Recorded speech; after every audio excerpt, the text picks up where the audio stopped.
Hello বন্ধুরা, আজকে আমি আপনাদের সঙ্গে এইরকম একটি ট্রেডিং স্ট্র্যাটেজি শেয়ার করব, যে ট্রেডিং স্ট্র্যাটেজির মাধ্যমে আপনারা অনেক বড় বড় রিস্ক রিওয়ার্ড রেশিও পেতে পারেন।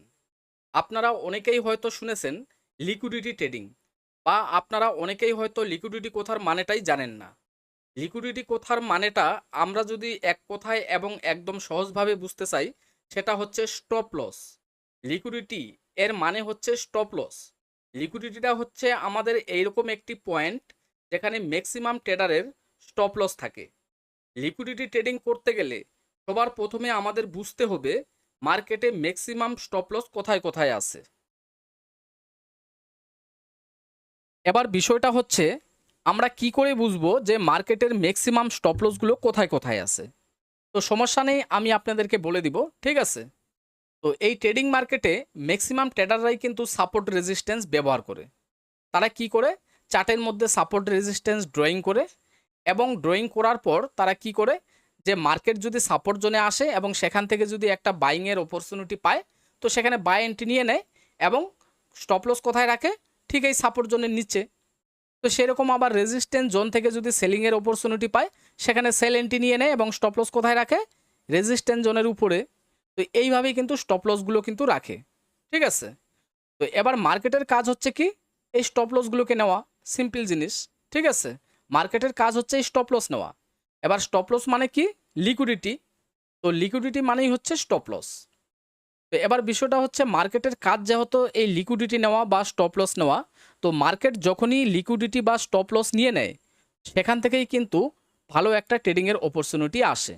এবার এই যে ট্রেডিংয়ের অপরচুনিটি লিকুইডিটি নেওয়ার পর, এই অপরচুনিটিটাকেই আমরা কাজে লাগাবো। তো সেটা কি করে কাজে লাগাবো? তো আজকে এই লিকুইডিটি ট্রেডিং স্ট্র্যাটেজিতে আমি আরএসআই ইন্ডিকেটরকেও ব্যবহার করব, এটা কনফার্মেশনের জন্য। আরও ভালোভাবে আমরা কনফার্মেশন নিতে পারবো। তো আপনারা অনেকেই যারা আরএসআই ইন্ডিকেটরের বিষয়ে জানেন না, তো কোনো সমস্যা নেই, আমি চার্টে প্লট করে সেটিংগুলো দেখিয়ে দিচ্ছি। তো এখানে আরএসআই ইন্ডিকেটরটা আমি চার্টে লাগিয়ে রেখেছি, এখানে নিচে যে দেখতে পাচ্ছেন এটা হচ্ছে আরএসআই ইন্ডিকেটর। তো এই ইন্ডিকেটরটাকে প্রথমে আমি চার্ট থেকে ডিলিট করে দিচ্ছি। তো চার্ট থেকে আমি আরএসআই ইন্ডিকেটর ডিলিট করে দিলাম। তো এবার আমি চার্টে আরএসআই ইন্ডিকেটরটাকে প্লট করব। তো আরএসআই ইন্ডিকেটর প্লট করার জন্য আমরা ইন্ডিকেটর সেকশনে চলে যাব। যাওয়ার পর এখানে সার্চ বক্স পাবো, এখানে আমরা টাইপ করব RSI। তো এখানে RSI লিখে সার্চ করলে এখানে চলে আসবে রিলেটিভ স্ট্রেংথ ইন্ডেক্স।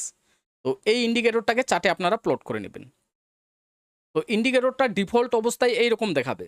এবার এর সেটিংসটা আমি দেখিয়ে দিচ্ছি, সেটিংসগুলো করে নেবেন, তাহলে এখানে স্পষ্ট দেখা যাবে, ঠিক আছে। তো সেটিংস করার জন্য এই আরএসআই ইন্ডিকেটরের একটা এখানে ক্লিক করবেন। একটা ক্লিক করলে এখানে সেটিংসের একটা অপশন আপনারা পেয়ে যাবেন।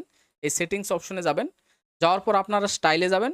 যাওয়ার পর এখানে সবার প্রথমে এই যে আরএসআই এটা এই কালারটাকে আমি করে দিব ব্ল্যাক কালার করে দিব, ঠিক আছে। এবং এটাকে একটু চওড়া করে দিব। তো দেওয়ার পর এটা হয়ে গেল। এবার হচ্ছে আরএসআই বেস লেভেল, ঠিক আছে। তো এটা ইয়েলো কালার আছে, তো হোয়াইট স্ক্রিনে ইয়েলো কালারটা সেরকম একটা ভালো লাগছে না, আমি এটাকে রেড কালার করে দিব। তো এটা করে দিলাম। তারপর আরএসআই আপার ব্যান্ড, এটা আছে ডটেড লাইন আছে, এটাকে আমি সলিড করে দিব এবং এর ফিটনেসটা একটু বাড়িয়ে দেবো, একটু চওড়া করে দিব, ঠিক আছে। এবং আরএসআই মিডিল ব্যান্ড, এটা আমাদের প্রয়োজন নেই, এটা আনটিক করে দিব। আরএসআই লোয়ার ব্যান্ড, এটাও ডটেড আছে, এটাকে আমি সলিড করে দিব এবং এটা আমি একটু ফিটনেসটা বাড়িয়ে দিব, ঠিক আছে। এবং কালারগুলো এখানে চেঞ্জ করে নেওয়া যাবে। আমি এটা গ্রিন কালার করে দিলাম, ঠিক আছে। এবং এখানে যেটা আপার ব্যান্ড আছে আরএসআই এর, এটাকে আমি রেড কালার করে দিলাম। তো এইভাবে সেটিংস করে নিতে হবে। এবং আরএসআই ব্যাকগ্রাউন্ড ফিল, এটাকে আমি আনটিক করে দিলাম, ঠিক আছে। তো এবার আরএসআই ইন্ডিকেটরের সেটিংস হয়ে গেলো, এটাতে আমরা ওকে করে দিলাম।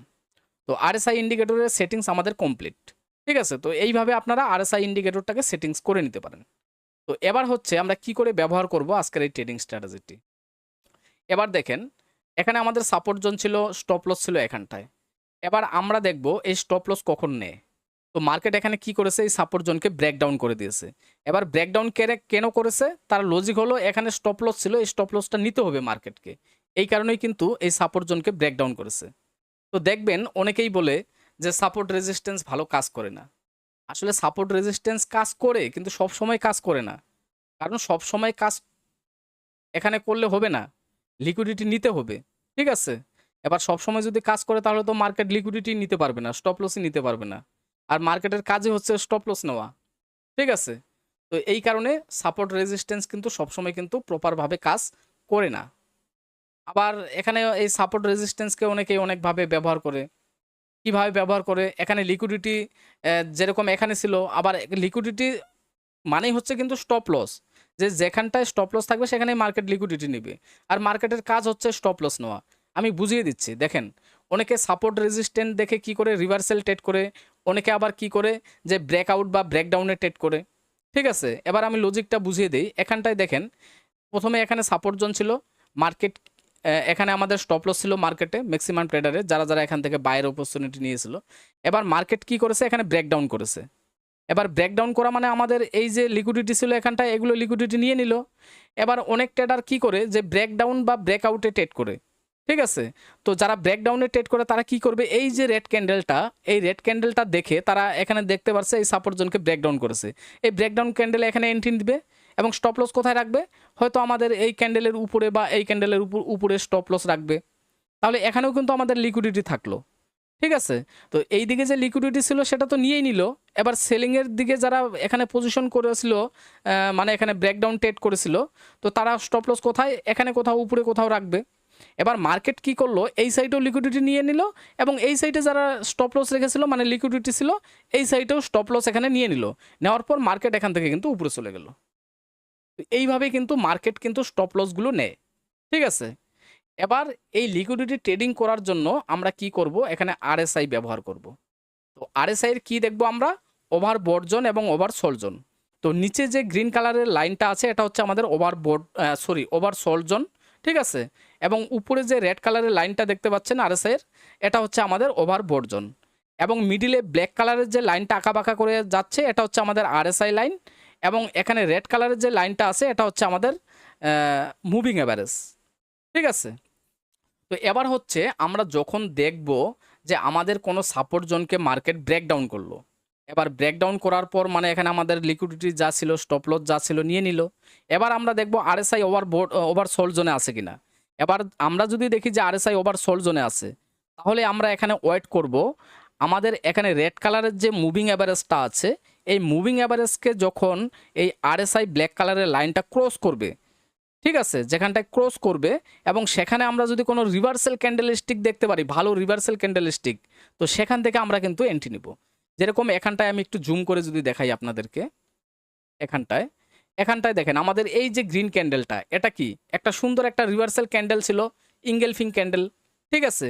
এবং এখানটাতেই দেখেন আমাদের আরএসআই ওভার সোল্ড জোনে ছিল এবং এখানটায় আমাদের কি ছিল? মুভিং অ্যাভারেজকে আরএসআই লাইন ব্রেকআউট করেছে, মানে ক্রস করেছে এই ক্যান্ডেলেই। তাহলে এখানে আমরা ক্যান্ডেল স্টিকও দেখতে পাচ্ছি, রিভার্সাল ক্যান্ডেল স্টিক। তো আমরা এখানে কিন্তু এন্ট্রিটা নিতে পারতাম, ঠিক আছে? তো আমরা যদি এখানটায় লং পজিশন নিতাম এই ক্যান্ডেলে, তাহলে আমরা স্টপ লস রাখবো আমাদের প্রিভিয়াস সুইংয়ের নিচে এবং এখান থেকে আমরা কিন্তু টার্গেট নিতে পারি। অনেক বড় বড় রিস্ক রিওয়ার্ড রেশিও কিন্তু এখানে কিন্তু পাওয়া যায়, ঠিক আছে? ম্যাক্সিমাম 1:2 তো এখানে থাকছেই, উপরে 1:3, 4, 5 এখানে কিন্তু রিস্ক রিওয়ার্ড রেশিও থাকছে, ঠিক আছে? আবার সেলিংয়ের ক্ষেত্রেও আমি দেখে দিচ্ছি, দেখেন সেলিংয়ের ক্ষেত্রে কিভাবে এখানে কাজ করে। যেরকম এখানে আমাদের রেজিস্ট্যান্স জোন ছিল, তো রেজিস্ট্যান্স জোন মানে আমাদের উপরে এখানে লিকুইডিটি আছে, ঠিক আছে? মানে স্টপ লস আছে ম্যাক্সিমাম ট্রেডারের। তো মার্কেট এখানে কি করলো? প্রথমে এখানে যে স্টপ লসগুলো ছিল, যারা সেলের দিকে এন্ট্রি নিয়েছিল তাদের স্টপ লসগুলো নিয়ে নিল, ঠিক আছে? নেওয়ার পর এবার অনেকেই এখানে ব্রেকআউটে ট্রেড করবে। তো ব্রেকআউটে যারা ট্রেড করবে তাদের স্টপ লস কোথায় রাখবে? নিচে কোথাও রাখবে এখানটায়। তো মার্কেট কি করলো? প্রথমে এখানে সেলের ক্ষেত্রে যারা পজিশন নিয়েছিল তাদের স্টপ লসগুলো নিয়ে নিল এবং এখানে যারা ব্রেকআউট ট্রেড করেছিল তাদের স্টপ লসগুলোও কিন্তু নিয়ে নিল। দুদিকেই স্টপ লস নিয়ে মার্কেট এখান থেকে কিন্তু নিচে আসলো। এবার এখানে আমাদের দেখতে হবে যে আরএসআই আমাদের ওভার বর্জনে আছে কিনা। তো আরএসআই এখানে ওভার বর্জনে ছিল, ঠিক আছে? আমাদের মুভিং অ্যাভারেজকে এখানে আরএসআই লাইন ব্রেকডাউন করেছে। এবার আমাদের দেখতে হবে যে আমাদের এখানে রিভার্সাল ক্যান্ডেল স্টিক দেখতে হবে। তো প্রথমে এখানটায় আমাদের মুভিং অ্যাভারেজকে ব্রেকডাউন করে আরএসআই, কিন্তু এখানে তো লিকুইডিটি নেওয়াই হয়নি এখানটায়, কারণ রেজিস্ট্যান্স জোনকে ব্রেকআউট করেনি। তো এখানটায় যেরকম রেজিস্ট্যান্স জোনকে ব্রেকআউট করেছে এবং এখানটাতেও আমাদের আরএসআই ওভার বোর্ড জোনে ছিল এবং এখানে আমাদের মুভিং অ্যাভারেজকে আরএসআই লাইন এখানে ক্রস করেছিল। তো এখানে আমরা রিভার্সাল ক্যান্ডেল স্টিক দেখব। তো এখানে সুন্দর রিভার্সাল ক্যান্ডেল স্টিক আমরা দেখতে পাচ্ছি। তাহলে এখান থেকে আমরা কিন্তু এন্ট্রি নিতে পারি এবং স্টপ লস আমরা একটু বফার দিয়ে রাখবো সবসময়, ঠিক আছে? একটু বফার দিয়ে রাখবো, যেহেতু আমরা টপ বটম থেকে এখানে এন্ট্রি করছি, তো স্টপ লসটা আমরা একটু বফার দিয়ে রাখবো। তো এখানে যদি আমরা সেলের অপরচুনিটি এখানে যদি নিতাম, এখানে যদি সেল এন্ট্রি আমরা যদি নিতাম, ঠিক আছে, এখানে কি একটা ইঙ্গেলফিং ক্যান্ডেল কিন্তু, ঠিক আছে, এবং আমরা স্টপ লসটা যদি একটু বফার দিয়ে রাখতাম উপরে, তো এখান থেকে বড় বড় টার্গেটগুলো আমরা কিন্তু নিতে পারতাম, ঠিক আছে? তো এইভাবে তো দেখেন এইরকম টপ বটম থেকে এন্ট্রি নেওয়ার যে স্ট্র্যাটাজিগুলো হয়, সেগুলো যদি 50 বা 60%ও একুরেসি দেয়, তাতেও কিন্তু অনেক, কারণ এখানে রিস্ক রিওয়ার্ড রেশিওটা অনেক বড় পাওয়া যাচ্ছে, ঠিক আছে? তো কাজেই এই ধরনের এন্ট্রিগুলো হয়তো একুরেসি আপনাকে সেরকম হাই একুরেসি দিতে পারবে না, হয়তো 80-90% একুরেসি দিতে পারবে না, কিন্তু এখানে রিস্ক রিওয়ার্ড রেশিওগুলো কিন্তু অনেক বড় বড় পাওয়া যাবে। তো আপনাদের যদি মাঝে মধ্যে এখানে স্টপ লস যায়, তো এখানে ঘাবড়ানোর কিছু নেই, কারণ এখানে রিস্ক রিওয়ার্ড রেশিওটা আপনাদের অনেক বড় বড় থাকছে। আর দেখেন ট্রেডিং করতে গেলে যে কোনো স্ট্র্যাটাজি বা যে কোনো ইন্ডিকেটর যেটাই বলেন, তো 100% কিন্তু কাজ করে না। এই কারণে কিন্তু আমাদের অবশ্যই মানি ম্যানেজমেন্ট রুলস কিন্তু এখানে ফলো করতে হয়, যেরকম মানি ম্যানেজমেন্ট রুলস, ঠিক আছে, রিস্ক ম্যানেজমেন্ট রুলস, তারপরে হচ্ছে এখানে হচ্ছে রিস্ক রিওয়ার্ড রেশিও রুলস। তো এগুলো কিন্তু আমাদের কিন্তু ফলো করতে হয়। তো আপনারা যদি risk reward ratio, money management এবং রিস্ক ম্যানেজমেন্ট এগুলোকে ফলো করে এই লিকুইডিটি ট্রেডিং কনসেপ্টটা আপনারা যদি ইউজ করেন, আশা করি আপনারা ট্রেডিং মার্কেটে ভালো কিছু করতে পারবেন, ঠিক আছে? তবে সাবধানে, কারণ ট্রেডিং মানেই ঝুঁকিপূর্ণ, ঠিক আছে? তো নিজ দায়িত্বে সবাই ট্রেডিং করবেন। তো আজকের এই ট্রেডিং স্ট্র্যাটেজিটি আপনারা আশা করি বুঝে গেছেন। আপনারা কি করবেন, প্রথমে আপনারা সাপোর্ট রেজিস্ট্যান্সগুলো সুন্দরভাবে ড্রয়িং করে নেবেন এবং যেখানটায় আপনারা দেখবেন যে আমাদের সাপোর্ট রেজিস্ট্যান্স আমাদের ব্রেকআউট বা ব্রেকডাউন হচ্ছে, সেখানে যদি আরএসআই এর এই কন্ডিশনটা ম্যাচ হয়ে যায়, সেখান থেকে আপনারা ট্রেড নিতে পারেন, ঠিক আছে? তো বন্ধুরা, আপনারা যদি কোনো ভালো ইন্ডিকেটরের মাধ্যমে ট্রেডিং করতে চান, যেটার একুরেসি 80 থেকে 90%, তো এইরকম ইন্ডিকেটরের মাধ্যমে আপনারা যদি ট্রেডিং করতে চান, তাহলে এই ভিডিওর ডিসক্রিপশনে টেলিগ্রাম চ্যানেলের লিঙ্ক দেওয়া আছে। আপনারা সেই টেলিগ্রাম চ্যানেলে জয়েন হয়ে যেতে পারেন। সেখানেই আপনারা হাই একুরেসি ইন্ডিকেটরের সন্ধান পেয়ে যাবেন। এবং ভিডিওটি যদি ভালো লাগে, অবশ্যই চ্যানেলটিকে সাবস্ক্রাইব করে ভিডিওটিকে লাইক করে দিবেন, ঠিক আছে? সবাই ভালো থাকবেন, সুস্থ থাকবেন, এই আশা রেখে আজকের এই ভিডিওটি আমি শেষ করছি। ধন্যবাদ।